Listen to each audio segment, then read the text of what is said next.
warahmatullahi wabarakatuh. Salam sejahtera bagi kita semua. Om Swastiastu, salam budaya, salam kebajikan. Perkenalkan, nama saya Bambang Master Komputer dari Universitas Nurul Jadid, salah satu dosen di Fakultas Teknologi Informatika. Saya mengajar selama di Universitas Nurul Jadid tahun 2018 sampai saat ini tahun 2026. Sudah 8 tahun berjalan. Alhamdulillah sudah memberikan yang terbaik untuk adik-adik mahasiswa di Universitas Nurul Jadid Fakultas Teknik Informatika. Dalam hal ini saya pemegang pengampu mata kuliah struktur data, di mana nanti struktur data ini akan saya arahkan kepada mahasiswa untuk bisa mengembangkan serta membuat sebuah rancangan di mana nanti mahasiswa mampu membuat sebuah keputusan yang baik dan mudah dimengerti oleh adik-adik mahasiswa. Selama ini saya sudah menerbitkan salah satu jurnal, alhamdulillah berjalan dengan baik dan lancar, yaitu buku saku Wali Songo berbasis Android. Sudah banyak dipakai oleh beberapa para peziarah. Alhamdulillah manfaatnya sangat besar sekali. Dalam mata kuliah ini, struktur data ini, saya akan menerapkan beberapa metode yang nanti akan banyak bermanfaat kepada adik-adik mahasiswa. Dalam struktur data ini saya juga akan arahkan kepada semua mahasiswa agar mahasiswa dapat merancang, membuat struktur yang baik, ya, yang mudah, sehingga menghasilkan sebuah kebijakan dan keputusan yang maksimal. Adapun sub CPMK yang akan saya terapkan nanti di kelas terkait dengan mata kuliah struktur data ini, yaitu memahami pengenalan input, proses, dan output, ya, dan notasi dalam algoritma. Ini sangat penting sekali bagi mahasiswa untuk mengetahui seberapa besar pengaruh struktur data ini dalam membangun sebuah sistem. Sehingga mahasiswa tentunya nanti akan banyak berperan dalam menginputkan, memahami, serta membuat mahasiswa itu akan bisa dan mampu untuk memproses sebuah data. Adapun indikator dalam pencapaian sub CPMK, ya, yakni mahasiswa mampu mendeklarasikan, bahkan mampu mengimplementasikan dasar operasi di dalam struktur data. Dan juga saya akan terapkan juga kepada dan memperkenalkan terkait dengan cara kita membangun sebuah sistem, kemudian dengan metode-metode yang lainnya. Kemudian akan saya juga terapkan metode di dalam kelas, yaitu berupa ceramah, kemudian ada diskusi antar siswa dan dosen, ya, kemudian ada tanya jawab, dan itu akan sangat mudah memberikan feedback kepada adik-adik mahasiswa agar lebih aktif di dalam kelasnya. Itu pun juga akan saya terapkan, ya, sebagai evaluasi nanti untuk pembelajaran berikutnya, yaitu berupa tugas, ya.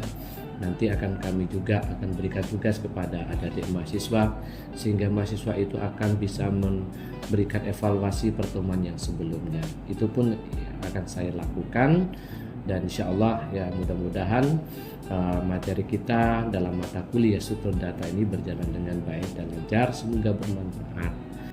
Dalam mata kuliah struktur data ini, harapan kita bersama agar mahasiswa memiliki pemahaman dasar terkait dengan struktur data, sehingga mahasiswa di sini akan mampu menunjukkan sikap kritis analisis dalam memilih struktur data yang tepat untuk memecahkan masalah komputasi dalam efisien. Yang jelas, dalam struktur data ini akan kita arahkan bersama, akan merancang, menstruktur bagaimana cara kita membuat sebuah rancangan sistem, seperti beberapa pemrograman, salah satunya yaitu adalah bahasa pemrograman 2, yaitu Python. Bisa juga kita akan perkenalkan juga cara menyusun struktur data di dalam bahasa pemrograman web. Insya Allah dalam mata kuliah ini mahasiswa akan lebih tertarik akan lebih berinovasi untuk belajar terkait dengan bagaimana cara kita mengkonsep dari awal.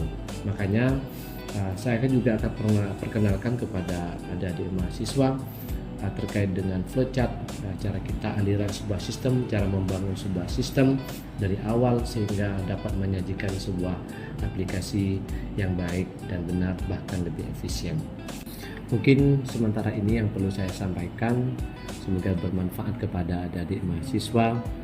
Struktur data ini akan memberikan dampak yang positif terkait dengan cara kita membangun sebuah sistem yang baik dan benar, bahkan lebih efisien.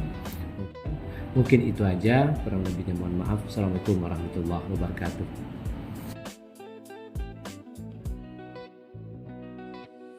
Assalamualaikum warahmatullahi wabarakatuh. Waalaikumsalam warahmatullahi wabarakatuh. Gimana kabar semuanya ini? Baik, ada di mahasiswa. Mari kita mulai doa dulu ya sebelum kita masuk ke perkuliahan kita. Semoga ilmu kita bermanfaat. Kemudian kalian menjadi anak yang berhasil. Amin. Berdoa mulai.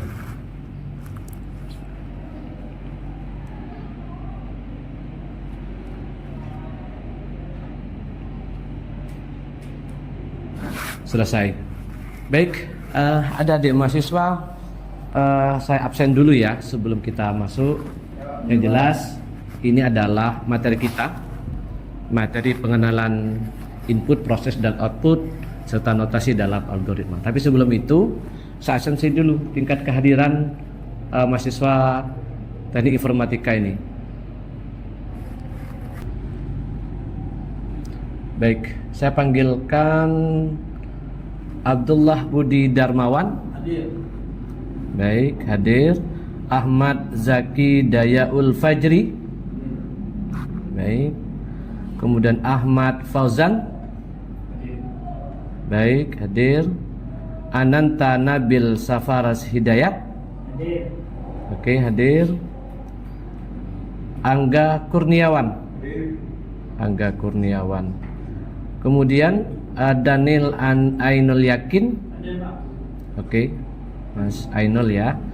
Dedi Hendrawan. Hadir, Pak. Oke, Mas Dedi Hendrawan hadir. Ikramul Muslimin. Hadir, Pak. Baik, hadir. Muhammad Farel Fadilillah. Hadir, Pak. Hadir, Pak.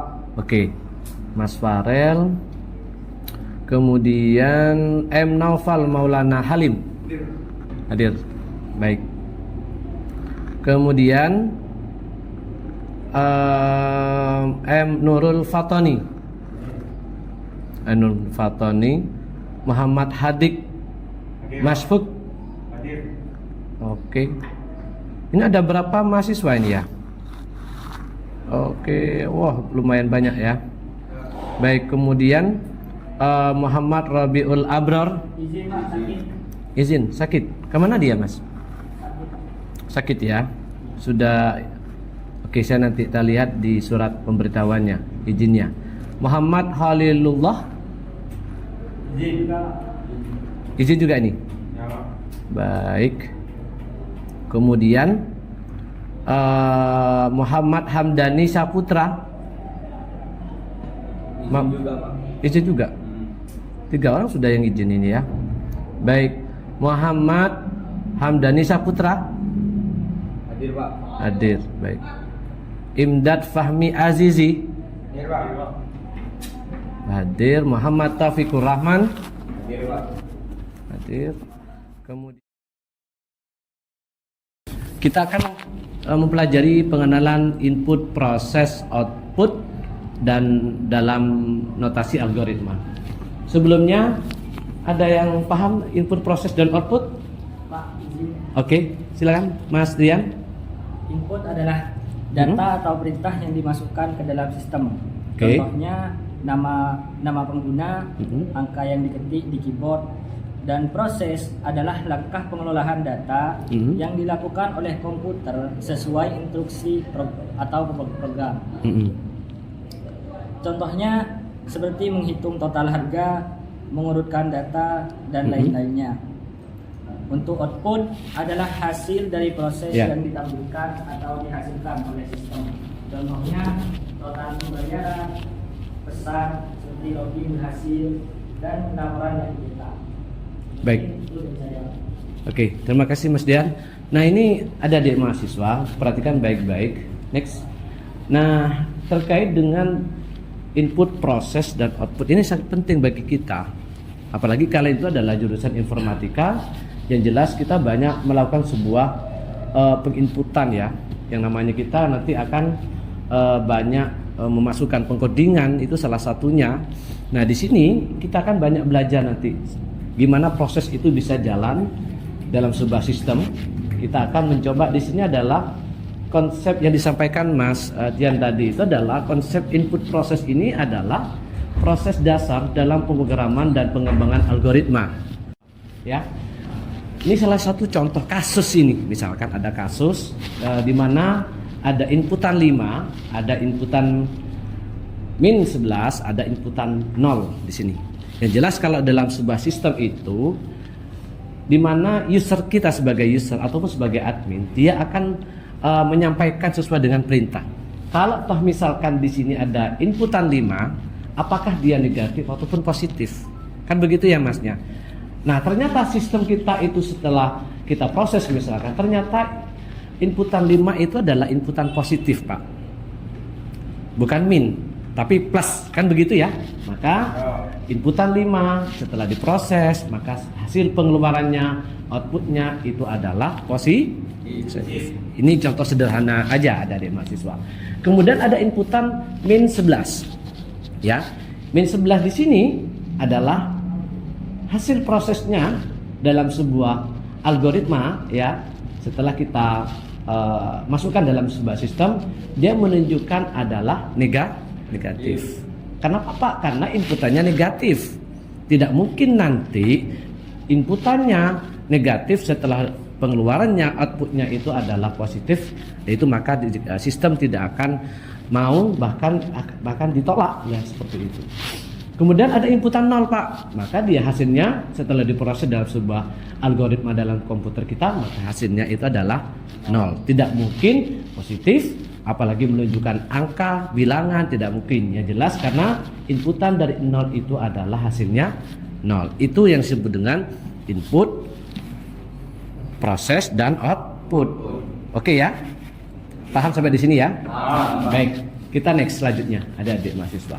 Nah, tapi ingat adik-adik mahasiswa, dalam sebuah komputer kita yang sudah kita pelajari yang beberapa pertemuan kemarin, kita tentukan nanti. Nah, di sini dalam sebuah komputer itu akan menyusun dari yang terkecil ataupun dari terbesar, itu sudah menjadi menjadi proses dalam yang kita inginkan. Ternyata misalkan adik-adik mahasiswa ada inputan 11, ada inputan 5, ada inputan 7. Kita sebagai user ingin mau mengurutkan dari yang terkecil maupun yang terbesar. Kalau ada tuh ya di printer, contoh ya. Kita di printer itu dari PIC 1 sampai dengan PIC 10. Kita ingin mengeluarkan printer, mencetak, pengen kita angka 5 dan 6. Maka kita bisa atur dalam sebuah sistem itu kan ya. Sehingga keluarannya adalah PIC 5 dan PIC 6. Baik. Kemudian pengen kita urutkan dari PIC 1 sampai dengan PIC 10. Kita atur dalam prosesnya itu 1 sampai dengan 10. Atau sebaliknya.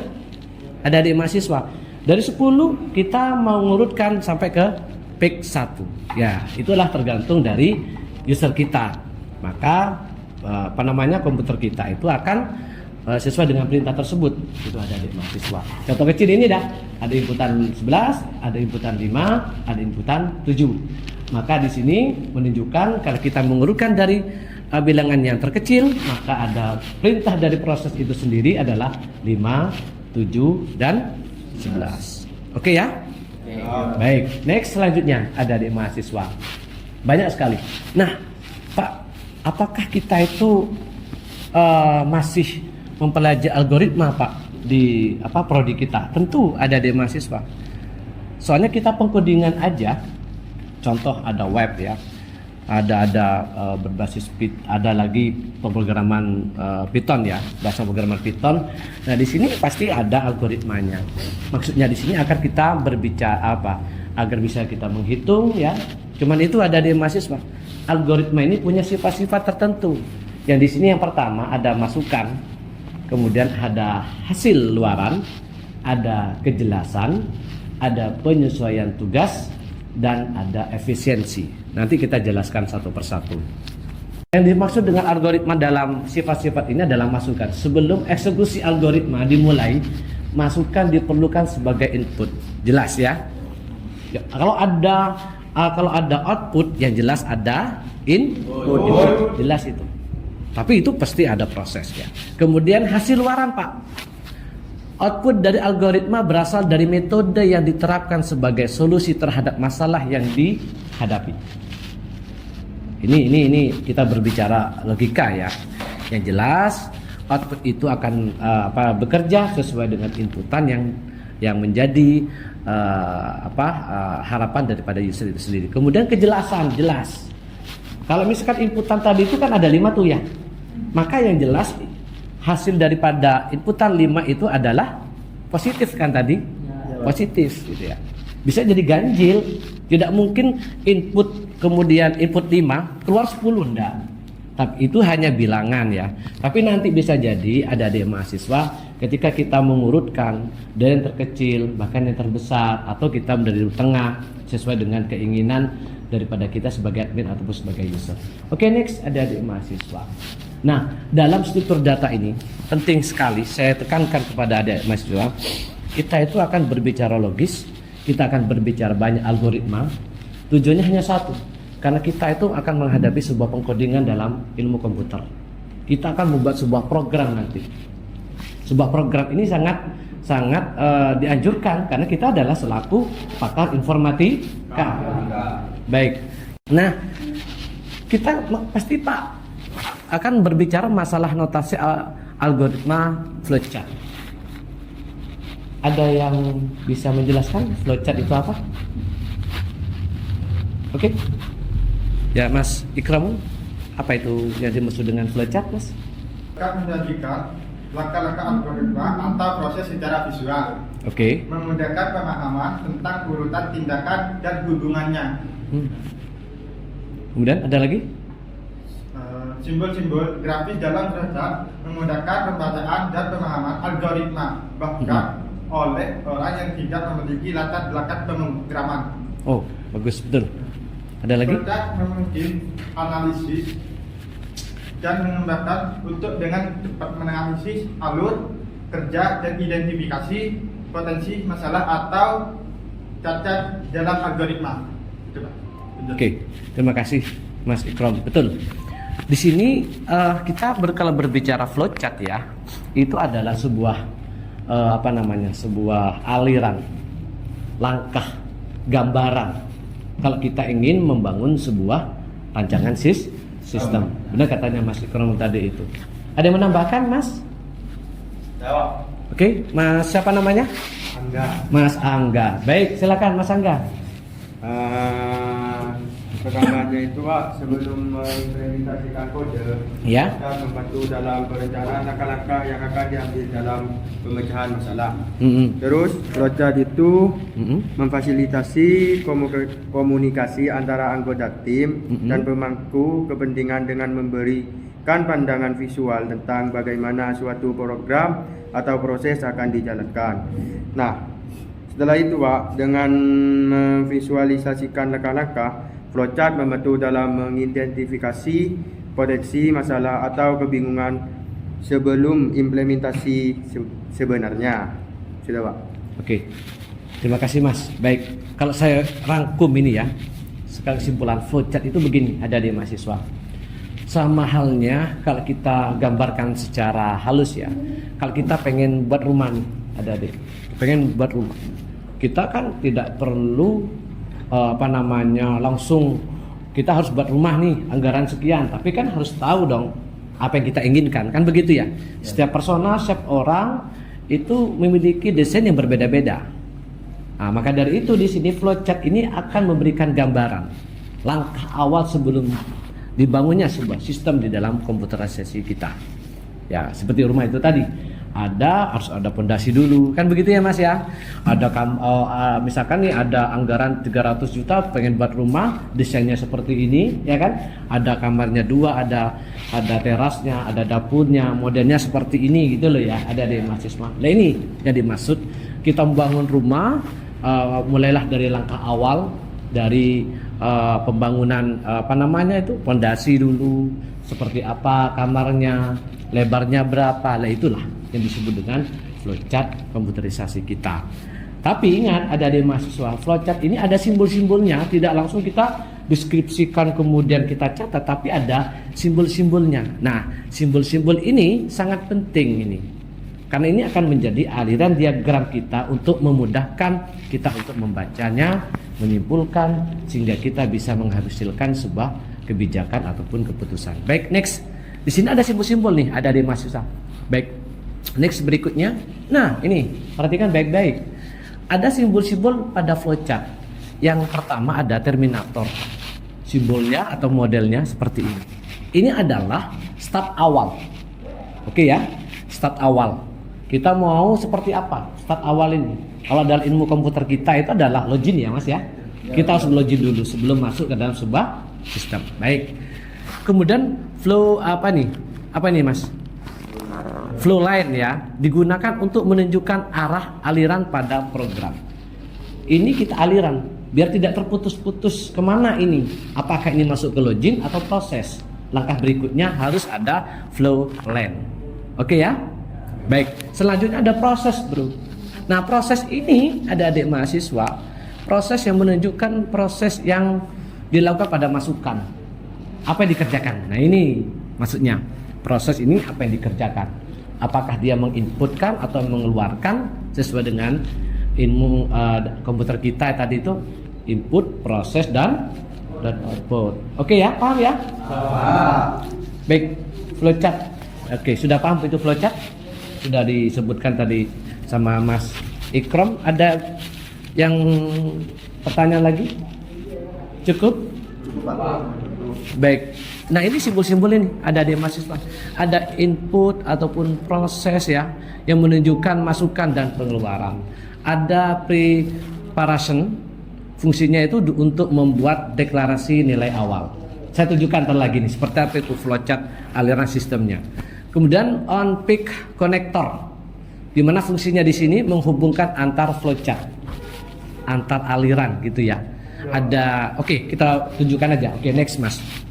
Nah ini contoh sederhana bro, Mas. Ini ada contoh sederhana penggunaan flowchart untuk menunjukkan algoritma. Di sini ada aliran WhatsApp. Kasusnya adalah aliran WhatsApp. Punya WhatsApp nih? Punya Telegram? Oke. Nah, yang jelas flowchart ini akan bekerja seperti ini. Mulai. Oke ya, perhatikan baik-baik. Ada aliran dah ya? Oke. Pilih kontak. Pengen telepon kek ataupun pilih apa? Pilih SMS ya. Kemudian setelah pilih kontak, baru kita itu akan nulis pesan mau ditelepon atau seperti apa. Oke ya. Contoh nih, Pak Bang, sekarang masuk apa enggak? Yang jelas kamu mulai tadi akan buka WhatsApp atau Telegram, akan pilih nama kontak saya, akan berkomunikasi seperti itu. Oke, masuk Mas. Nah seperti itu. Kemudian tekan tombol kirim pesan ketika sudah diketik. Ini langkah kan gitu ya Mas. Kalau sudah diketik, oke, sudah menurut kalian, klik akan dikirim. Begitu sederhananya kan Mas ya. Jadi apa langkah-langkah itu mulai dari titik 0, A, B, C, D semuanya itu tercatat dengan rapi. Inilah yang disebut dengan flowchart. Banyak contoh kasus ya. Kemudian pengiriman pesan dan selesai setelah itu. Baik, ada contoh kasus lagi. Contoh kasus lagi, coba kita next ini. Nah ini ada login ke Instagram. Oke ya. Yang pertama itu mulai Pak. Ada ketik username dan password. Seandainya itu di password Instagramnya. Ya Mas ya. Orang lain tidak bisa masuk kalau tidak tahu password. Kalau misalkan Pak sesuai, dia akan mengarahkan ke beranda. dia akan melanjutkan. Tapi kalau misalkan tidak sesuai, maka akan dia kembali lagi ke start awal, yaitu adalah login itu tadi. Paham ya Mas ya? Baru kalau misalkan mengarah kalau sesuai, maka dia akan mengarahkan ke brand. Contoh lagi, saya banyak kasus ini. Nah, ini menghapus Gmail pada spam atau yang tidak bermanfaat. You punya Gmail semuanya? Punya. Mungkin dong informatika tidak punya Gmail ya. Baik, nah di sini ada kasus di aliran ya Gmail. Ini ada mulai kita jelas. Yang jelas di situ ada password enggak Mas? Username dan password kan kalau kita masuk Gmail kan? Gmailnya orang kita masukkan enggak tahu password, ya jelas nggak bisa akan masuk. Tapi ketika kita sudah masuk di Gmailnya, kemudian kita akan mencari, karena kasusnya kita tuh menghapus Gmail ataupun spam yang tidak bermanfaat, dia akan mencari judul, kita centang gitu loh Mas. Periksa mana yang istilahnya tidak bermanfaat ya. Baru kita pilih centang. Kalau dikira kita sudah pas, maka kita akan hapus itu pesan. Jadi sesederhana itu ya. Apalagi kita mulai dari nol, kita merancang sebuah aplikasi, kita mau buat aplikasi, maka langkah-langkah sebelum kita membangun sistem itu, mulai dari interview, observasi, ya semuanya tercatat dengan rapi di dalam flowchart itu sendiri. Baik, ada di mahasiswa, kalau emang ada pertanyaan nih. Oke, tugas untuk kita ya minggu depan ya, silahkan cari kasus ya, kemudian kita membuat langkah-langkahnya seperti yang kita pelajari saat ini. Jadi kalian itu buat contoh kasus, dimulai rancangan seperti ini, tapi ingat ikuti simbol-simbol dalam flowchart. Baik. Oke ya, paham ya? Paham. Baik, kalau begitu plus dulu untuk pertemuan hari ini. Saya kira cukup sekian dari saya. Mohon maaf. Terima kasih banyak sudah mengikuti kelas ini. Semoga ilmunya bermanfaat. Amin. Semuanya. Tugas minggu depan kita akan kumpulkan di e-learning kita masing-masing. Setelah itu saya akan nilai secara ya PDF boleh ya. Kemudian kirim ya di e-learning masing-masing ya Mas ya. Baik, saya akhiri. Terima kasih banyak dan mohon maaf. Assalamualaikum warahmatullahi wabarakatuh. Waalaikumsalam warahmatullahi wabarakatuh.